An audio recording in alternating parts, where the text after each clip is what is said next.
Ciao, portarti da motori fagite.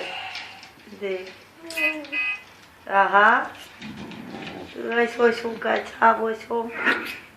Tak tebe na jeden týden vyloučil. To jsou mory. K tomu 8. Napřed tam byl jeden, ale když jsem ho nakopl, objevily se další 2. Jason neučil se bojové umění proto, abys někoho mlátil. Bojová umění jsou prostředkem sebeobrany, ne agrese. Já vím taky, ale bylo to v sebeobraně. To je na kudy, no. Hele, třeba bychom mohli tenhle víkend někam jet jen já. Pojedeme třeba do... Bezva taky. Už je ti 10, Jason. Myslím, že Jason bys pochopil podstatu bojové umění. A něco o mně. Už jsi někdy slyšel o šampionátu Kumite? Jasně. Je to soutěž v bojovém umění. Zvítězí jen ten nejlepší. Správně. A to jsem já.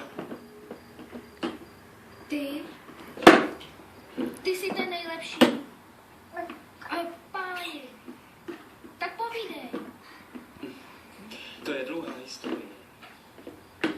Pár let potom, co jsem vyhrál Kumite, jsem žil na Dálném východě.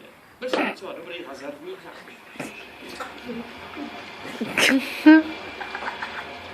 Aha. Ještě kino, počkám vás, more. Emdik, more. Papa, jde skoro. Hej, čači, mandarinka. Až hlavy po parky. Já teď cítil. Chcete vyměnit, že to... Emdik, čajek. Apka to Lukaska 2 roky. Víte o večeru kdy? Odlez. Čo dala v rukavli palo internet, to.